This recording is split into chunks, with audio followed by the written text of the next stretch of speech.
स्वागत है बच्चों आप सभी का हमारे online platform the school education अड्डा पर। बच्चों, हमने 7th क्लास का फर्स्ट चैप्टर अध्याय प्रथम अच्छे से क्या कर लिया है, कवर कर लिया है। उम्मीद करता हूं बेटा आपको भी अच्छे से समझ आया होगा। नहीं आया हो तो बार बार वीडियो देख लो और किताब सामने रखो, अच्छे से पढ़ो उसको। बिल्कुल आपको समझ आना चाहिए, ठीक है ना। क्यों समझ आना चाहिए? जिससे आगे के चैप्टर जो आपको पढ़ोगे उसमें थोड़ी आपको क्या मिलेगी, हेल्प मिलेगी। जब इस साल अच्छे से पढ़ोगे तो आगे जब नेक्स्ट ईयर आप 8th क्लास में आओगे तो और फिर चीजें अच्छे से समझ आएंगी। समझ में आया ना। चलो, अब मैंने क्या बोला था आपसे लास्ट क्लास में, अब हम इसके क्या करेंगे, जो आपकी बुक के पीछे क्वेश्चन आंसर दिए हुए उन्हें क्या करेंगे, सॉल्व करेंगे। चलो फिर आज हम क्या करेंगे, आपके क्वेश्चन आंसर को सॉल्व करते हैं। यही आपके एग्जाम में आ जाएंगे और आपको चैप्टर पूरे से क्या हो जाएगा, रिकॉल हो जाएगा, रिवीजन हो जाएगा आप। चलो फिर आओ, पहले क्वेश्चन पर क्या लिखा हुआ है आपका, प्रश्नोत्तरी, मतलब प्रश्न और उसके उत्तर, तो क्या कहलाएंगे, प्रश्नोत्तर। ठीक, चलो पहला क्वेश्चन क्या है आपका, ध्यान से पढ़ो क्या लिखा है। अतीत में विदेशी किसे माना जाता था? अतीत में विदेशी किसे माना जाता था? अब पीछे मत देखो, खुद से दिमाग लगाओ। मैंने आपको दो फोटो दिखाए थे, एक जेंटलमैन इंसान सूट बूट में था, वो देखने से विदेशी लग रहा था, और कुछ व्यक्ति गांव के वेशभूषा में थे, वो भी दिखाए थे। क्या वो विदेशी थे? थे। कब थे? अतीत में। तो क्या बताया था मैंने अतीत में विदेशी का अर्थ?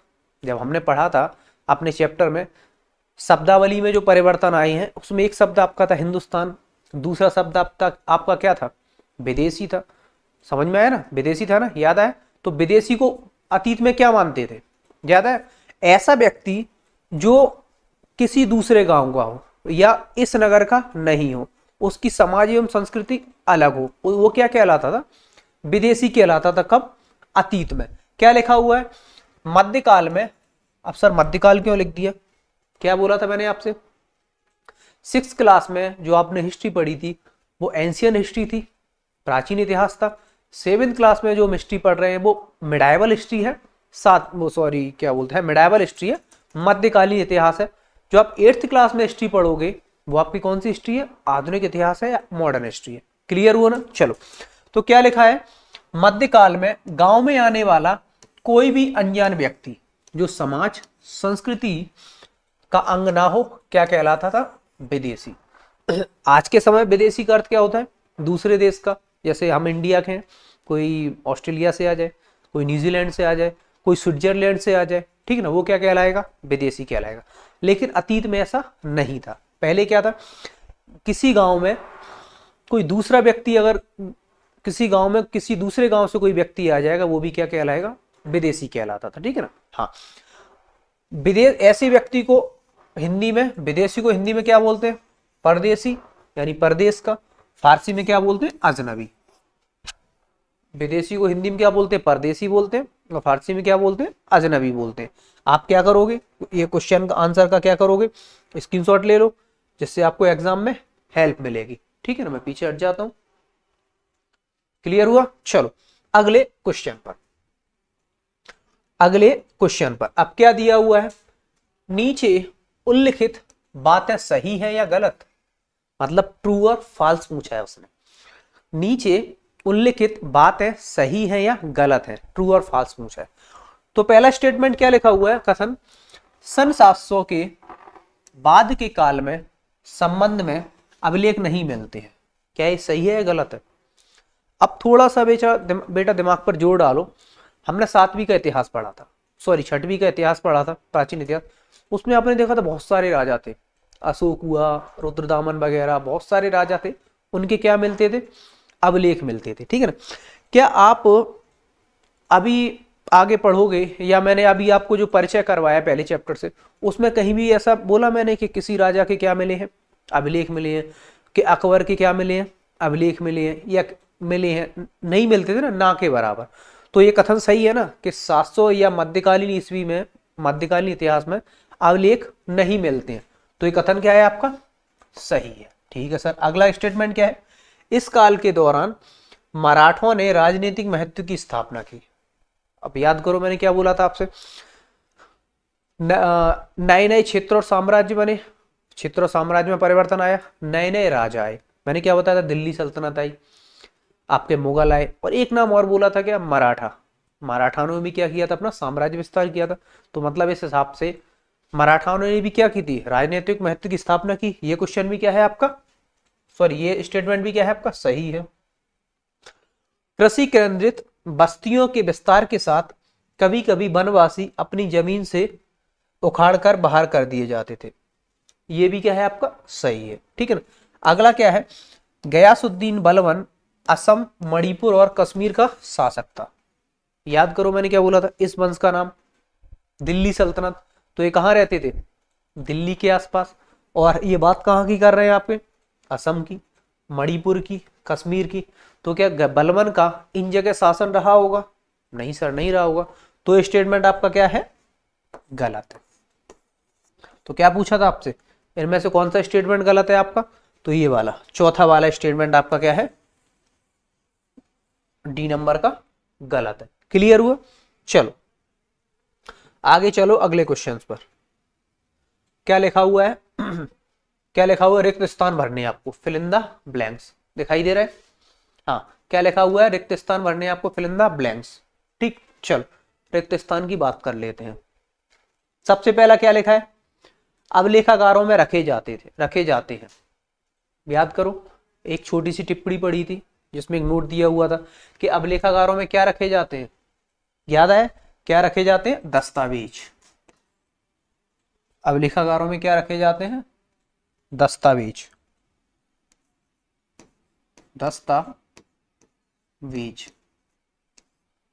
अभिलेखागारों में क्या रखे जाते हैं, दस्तावेज। नहीं दिखाई दे रहा है, छोटा लिख दिया था, तो ये लो यहां लिख देता हूं,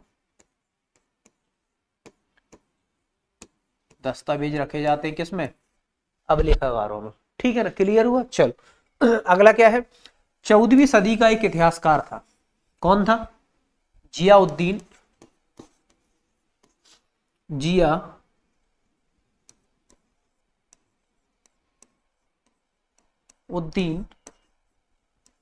बर्नी। 14वीं शताब्दी का इतिहासकार कौन था, जियाउद्दीन बर्नी। ठीक है ना। चलो अगला क्या दिया है, अगला क्या दिया है, डॉट डॉट डॉट, और इस महाद्वीप में इस काल के दौरान लाई गई कुछ नई फसलें थी। कौन कौन सी फसलें थी नई, एक थी आपकी आलू, ठीक ठीक है सर। दूसरी क्या थी आपकी, मक्का। दूसरी आपकी क्या थी, मक्का, ठीक है सर। तीसरी आपकी क्या थी, मिर्च। चौथी आपकी थी चाय और कॉफी। तीसरी आपकी क्या थी, चाय और कॉफी। ये फसलें क्या थी आपकी, आई गई थी। आप स्क्रीनशॉट ले लो, अपनी बुक में क्या कर लेना, इसको भर लेना। ठीक है ना, क्लियर हुआ। ये आपके क्या कंप्लीट हो जाएंगे, fill in the blanks complete हो जाएंगे। अभिलेखागारों में क्या दस्तावेज मिलते हैं, 14वीं शताब्दी का इतिहासकार जियाउद्दीन बर्नी था, है ना। उसके अलावा कौन कौन सी फसलें, आलू मक्का मिर्च चाय और कॉफी। ठीक है ना, क्लियर हुआ बेटा। चलो आगे चलो, अगला क्वेश्चन क्या है आपका, क्या लिखा हुआ है, इस काल में हुए कुछ प्रौद्योगिकी परिवर्तनों की तालिका दे। याद करो मैंने आपको जब चैप्टर पढ़ाया था तो क्या बोला था, इस काल में जो परिवर्तन हुए हैं उनमें कुछ परिवर्तन प्रौद्योगिकी या टेक्नोलॉजीज में भी हुए हैं। कौन कौन से, एक परिवर्तन बताया था मैंने आपको, क्या सिंचाई में किसका यूज होने लगा, रहट का। और रहट का क्या दिखाए थे, फोटो भी दिखाया था मैंने आपको। ठीक है ना। कताई में चरखे का यूज होने लगा, मतलब जो कपड़ा काटते हैं उसमें अब किसका यूज होने लगा, चरखे का। और युद्ध में किसका, आग्नेयास्त्रों का या बारूद वाले हथियारों का क्या होने लगा, प्रयोग होने लगा। तो क्या पूछा है आपसे, इस काल में क्या क्या परिवर्तन हुए, तो अब क्या लिखोगे, 700 से 1750 के बीच 1000 वर्षों में अलग अलग समय पर नई नई प्रौद्योगिकी का क्या हुआ, विकास हुआ। जैसे सिंचाई में रहट, कताई में क्या, चरखे, और युद्ध में आग्नेयास्त्र या फिर बारूद का यूज होने लगा। ठीक है ना, ये क्या हुए थे, आपके परिवर्तन हुए थे, है ना। चलो दिख लिया, दिख रहा है पूरा। चलो आगे बढ़ते हैं। अगला क्वेश्चन क्या है आपका, इस काल में हुए इस काल, अगला क्वेश्चन क्या आपका, इस काल में हुए कुछ मुख्य धार्मिक परिवर्तनों की जानकारी दें। इस काल में हुए कुछ मुख्य धार्मिक परिवर्तनों की क्या देने, जानकारी देने। क्या परिवर्तन हुए? 1000 वर्षों के दौरान धार्मिक परंपराओं में कई बड़े परिवर्तन आए। लोगों में दैविक आस्था और व्यक्तिक स्तर पर, दैविक आस्था व्यक्तिक स्तर पर और सामूहिक स्तर पर था, है ना। हिंदू धर्म में नए देवी देवताओं की पूजा, राजाओं द्वारा मंदिरों का निर्माण, पुरोहितों का महत्व बढ़ा, है ना, जो ब्राह्मण हुआ करते थे। इस काल में भक्ति आंदोलन का प्रारंभ हुआ, जो कि कर्मकांडों के आलोचक थे। इस काल में 7वीं सदी के इस्लाम और 16वीं सदी में ईसाई धर्म का भारत में प्रादुर्भाव हुआ। क्या पूछा है आपसे, ये जो 1000 साल में परिवर्तन देखे हमने, इसमें क्या क्या परिवर्तन हुए, है ना, जो इन 1000 सालों में धर्म में क्या क्या परिवर्तन हुए। सबसे पहले क्या, मैंने क्या बताया था, लोगों की जो दैविक आस्था थी उसमें परिवर्तन हुआ, ठीक है ना। मंदिरों के निर्माण चालू हुए ज्यादा, ठीक है ना। पुरोहितों का क्या हो गया, महत्व बढ़ गया, पुरोहितों का क्या हो गया, महत्व बढ़ गया। भक्ति आंदोलन हुए, जैसे मैंने मीराबाई बताई थी। मीराबाई क्या किसी मूर्ति को पूजती थी? नहीं, वो केवल कृष्ण को पूजती थी, अपने मन में मान के, उनके मन में जो भी एक कृष्ण की छवि रही हो उसे पूजती थी, ठीक है ना। तो भक्ति आंदोलन हुए। मुस्लिम धर्म आया, और 17वीं शताब्दी में जब अंग्रेज भारत आए तो एक नया धर्म आ गया भारत में, कौन सा आपका, ईसाई धर्म, ठीक है ना। ये सब क्या हुए थे आपके धार्मिक परिवर्तन, ये सब क्या हुए थे आपके धार्मिक परिवर्तन, ठीक। क्लियर हुआ? यहां तक स्क्रीनशॉट लेना है तो ले लो, ये आपका आंसर हो जाएगा इस क्वेश्चन का, ठीक। अगला क्वेश्चन देखते हैं क्या है आपका, अगला क्वेश्चन देखते हैं क्या है आपका, ये रहा। क्या लिखा है, पिछली कई शताब्दियों में हिंदुस्तान शब्द का अर्थ कैसे कैसे बदला है। पिछली कई शताब्दियों में हिंदुस्तान शब्द का अर्थ कैसे बदला है, ठीक। अब याद करो, जब हम शब्दावली में परिवर्तन देख रहे थे बेटा, तब कौन कौन से शब्द बताए थे आपको? एक बताया था हिंदुस्तान, है ना, एक बताया था आपको कौन सा, विदेशी, ये दोनों बताए थे ना, एक हिंदुस्तान, दूसरा क्या, विदेशी। हिंदुस्तान के बारे में आपको क्या बताया था मैंने, कि हिंदुस्तान शब्द का यूज सबसे पहले किसने, 13वीं सदी में इतिहासकार कौन हुए, मिनास और सिराज ने किया, ठीक है। क्या बताया उन्होंने, हिंदुस्तान क्या था, उनके संदर्भ में वो क्या मानते थे कि पंजाब, हरियाणा, गंगा यमुना का मैदानी क्या है, हिंदुस्तान है। क्यों? वो जिस राजा के अधीन थे, उस राजा के अधीन ये क्या था, क्षेत्र था। तो उनका ऐसा मानना था कि दिल्ली सल्तनत के सुल्तान के अधीन जितना भी क्षेत्र है वो क्या है, हिंदुस्तान है, वो क्या है, हिंदुस्तान है। लेकिन बाद में मुगल काल भी आया, ठीक है, बाद में मुगल काल आया। जैसे मुगल काल में एक राजा हुए आपके, कौन, वो हुए शासक बाबर। बाबर ने क्या माना, बाबर ने हिंदुस्तान शब्द का प्रयोग इस उपमहाद्वीप के भूगोल, पशु पक्षियों और यहाँ की निवासियों की संस्कृति का वर्णन करने के लिए किया। मिनास उस सिराज ने हिंदुस्तान क्या माना, जो दिल्ली सल्तनत के राजा के अधीन जो भी क्षेत्र थे वो क्या मान लिए आपके, हिंदुस्तान मान लिए, ठीक है ना, किसने, मिरास उस सिराज ने। लेकिन जब मुगल काल आया, बाबर आया, तो बाबर ने क्या बोला, इस देश में जितनी भी भूगोलिक विशेषता है, या इस देश का जितना भी भूगोल है, ज्योग्राफी है, उसमें निवास करने वाले पशु पक्षी, जीव जंतु, उनकी संस्कृति, ये सभी क्या है, हिंदुस्तान है, ये सभी क्या है, हिंदुस्तान है, ठीक है ना। और यह प्रयोग 14वीं सदी के अमीर खुसरो द्वारा प्रयोग किया गया था। शब्द हिंद के ही कुछ समान था, मगर जहां भारत को भूगोलिक और सांस्कृतिक तत्व के रूप में पहचाना जा रहा था, ठीक। वर्तमान हिंदुस्तान का अर्थ क्या है, पूरा भारत। मिनास उस सिराज ने क्या माना था, आपका दिल्ली सल्तनत के राजा के अधीन जो क्षेत्र आया वो। बाबर ने क्या माना था, भारत की पूरी भूगोलिक विशेषता, जिसमें रहने वाले पशु पक्षी, आपके मनुष्य, उनकी संस्कृति, ये सब किसके हिस्से हैं, बोले हिंदुस्तान के क्या है, हिस्से हैं, ठीक है। तो कैसे कैसे अर्थ बदला हिंदुस्तान का, आपको क्लियर हुआ, और ये आपका क्वेश्चन आएगा तो ये उसका क्या हो जाएगा, आपका आंसर हो जाएगा। क्लियर हुआ बेटा, चलो, हाँ ये लो, ले लिया, चलो आगे चलते हैं अगले क्वेश्चन पर। क्या लिखा हुआ है, क्या लिखा हुआ है, जातियों के मामले कैसे नियंत्रित किए जाते थे। अब आपसे क्या पूछा है कि जातियों के मामले कैसे नियंत्रित किए जाते थे, ठीक। कैसे नियंत्रित किए जाते थे, जातियां स्वयं अपने नियम बनाती थी, जिससे कि वे अपनी जाति के सदस्यों के व्यवहार को नियंत्रित कर सके। क्या पूछा आपसे, जातियों के मामले कैसे नियंत्रित किए जाते थे? तो जाति जो रहती थी वो क्या करती थी, अपने खुद के नियम बनाती थी। नियम बनाने से क्या हो जाता, जिससे वे अपनी जाति के सदस्यों, जाति के जो भी सदस्य रहेंगे उनके व्यवहार में क्या कर सके, नियंत्रण कर सके। ठीक है, नियमों का पालन, इन नियमों का पालन जाति के बड़े बुजुर्ग की एक सभा करवाती थी, जिसे कुछ इलाकों में जाति पंचायत कहा जाता है। लेकिन जातियों को अपने निवास के रिवाजों का पालन भी करना पड़ता था। नहीं समझ आया, क्या बोला है कि जातियों को नियंत्रित मामले कैसे नियंत्रित होते थे? ऐसे समझ लो आप, मैं इस कक्षा में बैठा हूं और हम सब एक क्या है, या मेरी क्लास में जितने भी बच्चे हैं सभी एक ही जाति के, ठीक है ना।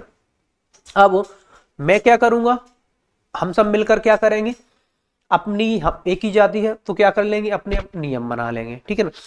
अब इन नियमों को लोग मानेंगे कैसे? तो इस क्लास में जो सबसे बड़ा बच्चा होगा या जो सबसे बुजुर्ग व्यक्ति होगा वो इस जाति का क्या हो जाएगा, मुखिया हो जाएगा। वो अपने क्या लगाएगा, एक पंचायत लगाएगा और बताएगा हमें ये नियमों का पालन करना है। इससे क्या हो जाता था, और कोई भी घटना उठेगी तो उस पंचायत में उस मुखिया के समक्ष रखी जाएगी, जिससे क्या हो जाता है, जाति के मामले नियंत्रित हो जाते थे। क्लियर हुआ ना। और वो लोग जो जाति के, जिस जाति के रहते थे उसी में अपना मामलों को सुलझा लेते थे, कहीं बाहर नहीं जाते थे। इस प्रकार से जाति के मामले नियंत्रित रहते थे। ठीक है, क्लियर हुआ बेटा। चलो अगला क्वेश्चन क्या, अगला क्वेश्चन क्या है आपका, सर्व क्षेत्रीय साम्राज्य से आप क्या समझते हैं? अब देखो एक शब्द लिखा हुआ है यहां, क्या, सर्व क्षेत्रीय। सर्व यानी सभी, क्षेत्रीय यानी जो एरिया है या क्षेत्र है वो, मतलब सभी क्षेत्रों को मिलाकर बनाया गया है क्या, साम्राज्य। क्या कहलाएगा आपका, सर्व क्षेत्रीय साम्राज्य, या अनेक क्षेत्रों को मिलाकर, अनेक क्षेत्रीय राज्यों को मिलाकर बनाया गया साम्राज्य क्या कहलाएगा आपका, सर्व क्षेत्रीय साम्राज्य। तो इसमें क्या लिखा हुआ है, सर्व क्षेत्रीय साम्राज्य से तात्पर्य उस साम्राज्य से है जो अनेक क्षेत्रीय राज्यों को मिलाकर बनाया गया हो, जैसे सल्तनत साम्राज्य, मुगल साम्राज्य। वही बात तो हुई कि सर्व क्षेत्रीय साम्राज्य से तात्पर्य क्या है, उस साम्राज्य से है जो अनेक क्षेत्रों, अनेक क्षेत्रीय राज्यों को मिलाकर बनाया गया हो। जैसे आप दिल्ली सल्तनत पढ़ोगे अभी अगले चैप्टर में, तो दिल्ली सल्तनत क्या केवल दिल्ली में रहते थे? नहीं, उन्होंने बहुत सारे क्षेत्रों को क्या कर लिया, अधिग्रहण कर लिया, कैप्चर कर लिया, है ना। फिर बाद में मुगल आए, मुगल ने उनसे ज्यादा क्षेत्र कैप्चर किए, तो उनका साम्राज्य क्या कहलाएगा आपका, सर्व क्षेत्रीय साम्राज्य कहलाएगा। क्लियर हुआ ना। चलो आगे चलते, आगे चलते हैं। क्या है अगला क्वेश्चन आपका, पांडुलिपियों के उपयोग में, पांडुलिपियों के उपयोग में इतिहासकारों के सामने कौन कौन सी समस्याएं आती? पांडुलिपियों के उपयोग में इतिहासकारों के सामने कौन कौन सी समस्याएं आती थी? अब आप याद करो बेटा, मैंने आपको एक एग्जांपल दिया था, एक एग्जांपल दिया था। क्या एग्जांपल?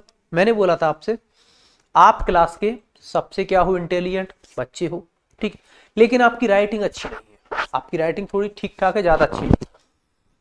एक क्लास में बच्चा है, दूसरा जो पढ़ने में औसत है, और वो डेली क्लास नहीं आता है, ठीक है जी सर, क्लियर हुआ। अब वो कुछ दिन बाद वो क्लास आया और उसने आपसे बोला कि आप अपनी फेयर कॉपी, जो रजिस्टर आप बनाते हो, अपने नोट्स बनाते हो, वो मुझे दे दो, जिससे मैं क्या कर सकूं, जिससे मैं क्या कर सकूं, अपना जो मेरा होमवर्क या जो मेरा सिलेबस छूटा हुआ उसको मैं क्या कर सकूं, कवर कर सकूं। ठीक है सर, क्लियर हुआ। अब आपकी राइटिंग अच्छी नहीं थी और वो भी पढ़ने में ज्यादा अच्छा नहीं, ठीक, कॉपी घर ले गया, तो आधा तो उसे समझ ही नहीं आया कि आपने लिखा क्या है, तो उसे लिखना कुछ चाहिए था और उसने लिख कुछ लिया, उतार छाप कुछ और लिया। सेम समस्या किसके साथ आती थी, इतिहासकारों के साथ। क्यों? वो किससे कॉपी करते थे, पांडुलिपियों से। पांडुलिपि का अर्थ क्या होता है, हाथ से लिखी हुई प्रतियां या कृति, मतलब ऐसी कृति जैसे हाथ से लिखा गया हो, भोजपत्र पर या किसी और चीज पर, ठीक है ना, तो वो क्या कहलाती थी, पांडुलिपि। अब इतिहासकारों को समस्या क्या आती थी, पांडुलिपियां बहुत पुरानी हो जाती थी, है ना। पांडुलिपियां क्या हो जाती थी, बहुत पुरानी हो जाती थी। और कुछ कुछ पांडुलिपियों की लिखावट ऐसी रहती थी जो इतिहासकारों को पढ़ने में क्या समस्या आती थी, तो कहीं कुछ का कुछ भी लिख लेते थे। और उसके अलावा जो इतिहासकार थे, पांडुलिपि बोलना क्या चाह रही है, वो कृति बोलना क्या चाह रही है, उन्हें समझ ही नहीं पड़ता था, तो अपने हिसाब से चीजें भी जोड़ लेते थे, ठीक ना। तो यही सब समस्या आती थी किसे, इतिहासकारों को पांडुलिपियों के उपयोग करने में, ठीक। इन लोगों ने आपकी किताब में क्या दे रखा है, आंसर क्या हो जाएगा इसका, सीधा सीधा लिखा है कि पांडुलिपियों के उपयोग में इतिहासकारों के सामने निम्न समस्याएं आती हैं। नंबर 1, कई बार पांडुलिपियों की लिखावट को समझने में दिक्कत आती। सेम चीज आ गई कौन सी, जो मैंने आपके और आपके दोस्त की एग्जांपल की थी कि आपकी राइटिंग अच्छी नहीं और आपकी राइटिंग समझ नहीं आई किसे, आपके दोस्त को, तो वो छापेगा तो आपकी कॉपी से, लेकिन क्या करेगा, क्या करेगा, आधा सही छाप लेगा और आधा कुछ का कुछ छाप देगा। तो सेम समस्या किसके साथ आती थी, इतिहासकारों के साथ, ठीक है। दूसरा क्या समस्या आती थी, आज हमें लेखक की मूल पांडुलिपि शायद ही कहीं मिलती है। सही बात है, बिल्कुल। आप वर्तमान में देखोगे जितनी भी किताबें लिखी गई हैं वो पुरानी पांडुलिपियों की क्या है, नकल है। तो जो पुरानी पांडुलिपि आज से 1000 साल 1500 साल पहले थी, वो लगभग क्या हो चुकी है, नष्ट हो चुकी है। तो उनका उपयोग भी अगर हम आज करेंगे तो इन्हीं लेखकों की किताब से करना पड़ेगा। हो सकता है इन लेखकों ने उन पांडुलिपियों का अर्थ कुछ और समझा हो और अपने भी बीच में विचार डाल दिए हो, ठीक है ना। तो ये भी समस्या आती थी उपयोग में। अगला क्या है, मूल पांडुलिपि की नई प्रतिलिपि बनाते समय लिपिक छोटे मोटे फेरबदल करते चलते थे, कहीं कोई शब्द कहीं कोई वाक्य। सदी दर सदी प्रतिलिपियों की भी प्रतिलिपियां बनती रहीं और अंततः एक मूल ग्रंथ की भिन्न भिन्न प्रतिलिपियां एक दूसरे पर अलग हो गई। अब इसको आप ऐसे समझ सकते हो, इसको आप ऐसे समझ सकते हो, मैंने आपसे कोई बात बोली, मैंने आपको कोई बात बोली, ठीक, या मैंने आपसे क्या कोई मुहावरा मैंने आपको समझाया।